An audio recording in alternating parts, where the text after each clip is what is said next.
Hello అండి, welcome back to the endless food pot channel. ఈరోజు నేను మీకు ఎంతో టేస్టీ అండ్ చాలా మందికి ఫేవరెట్ అయిన వెజ్ మోమోస్ ఎలా చేయాలో చూపిస్తున్నానండి. అది కూడా హెల్దీ వేలో, అస్సలు మైదా యూస్ చేయకుండా ఓన్లీ గోధుమ పిండితో ఎలా చేయాలో చూపిస్తున్నా.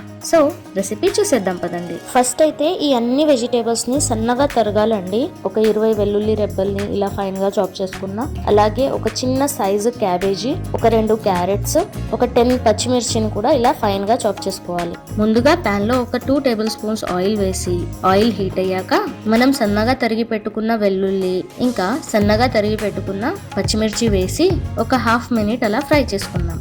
ఇప్పుడు ఇందులో మనం ఫైన్ గా చాప్ చేసుకున్న క్యాబేజ్ ఇంకా క్యారెట్ వేసి ఒకసారి కలుపుకుందామండి. ఈ మొత్తం చక్కగా కలిపిన తర్వాత దీన్ని ఒక 2 మినిట్స్ అలా ఫ్రై చేసుకోవాలండి. ఫ్లేమ్ అనేది కొంచెం మీడియం లేదా హైలో పెట్టే ఫ్రై చేసుకోవాలి. సో దానివల్ల దీంట్లో ఏమైనా వాటర్ కంటెంట్ ఉంటే అది ఎవాపరేట్ అయిపోతుంది. మీరు ఫ్లేమ్ కనుక హై పెడితే దీన్ని మాడనివ్వకుండా కంటిన్యూస్ గా కలుపుతూ ఉండండి.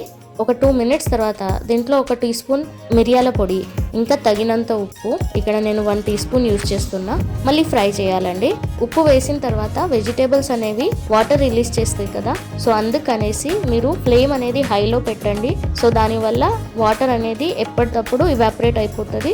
మన కర్రీ అనేది డ్రైగా ఇలా పొడి పొడిలాడుతూ ఉంటుంది. చూసారు కదా, ఇలా అయ్యేంత వరకు కలుపుతూ ఉండాలి. ఒక 2 మినిట్స్ అలా అయిన తర్వాత ఇందులో ఒక 1 టీ స్పూన్ సోయా సాస్ వేస్తున్నా. సో సోయా సాస్ లో కూడా కొంచెం ఉప్పు ఉంటుంది, సో అందుకే సాల్ట్ అనేది మీరు మీ టేస్ట్ ప్రకారంగా అడ్జస్ట్ చేసుకోండి. సోయా సాస్ వేసి ఒక్కసారి కలుపుకోవాలండి మొత్తం మిక్స్చర్ మొత్తం. సో ఇలా మిక్స్చర్ మొత్తం కలిపేసిన తర్వాత మన వెజ్ మోమోస్ కి స్టఫింగ్ రెడీ అయిపోయిందండి. సో మోమోస్ చేయాలి అంటే ఈజీయే అండి. సో మనం చపాతీ పిండికి ఎలా అయితే పిండిని తడుపుకుంటామో అలానే తడుపుకోవాలి, కాకపోతే కొంచెం గట్టిగా తడుపుకోవాలి.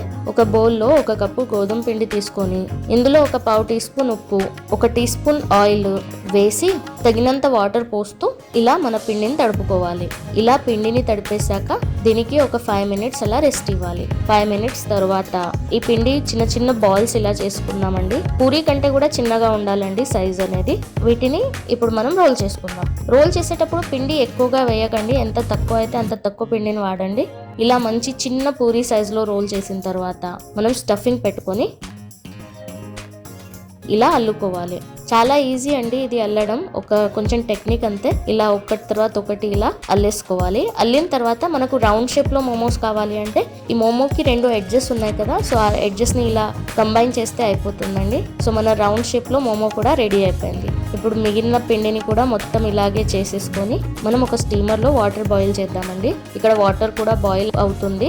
మన వేడి స్టీమర్ రెడీగా ఉంది. ఇప్పుడు ఈ స్టీమర్ కి కొద్దిగా ఆయిల్ అప్లై చేస్తున్నా. సో మన మోమోస్ అనేవి ఆ స్టీమర్ కైనా అతకవు, ఒకదానికి ఒకటి అతకకుండా ఉంటది కాబట్టి. సో ఆయిల్ అప్లై చేసిన తర్వాత దాని తర్వాత ఒక మోమో ఇలా పెట్టుకోవాలండి. ఒకదాని పైన ఇంకొక మోమో పెట్టొద్దండి, అండ్ ఒకదానికి ఒకటి తాకనివ్వద్దు. సో అతికే అవకాశం చాలా ఉంటది. సో తాకనివ్వకుండా పర్ఫెక్ట్ డిస్టెన్స్ మెయింటైన్ చేస్తూ ఇలా పెట్టుకోవాలి.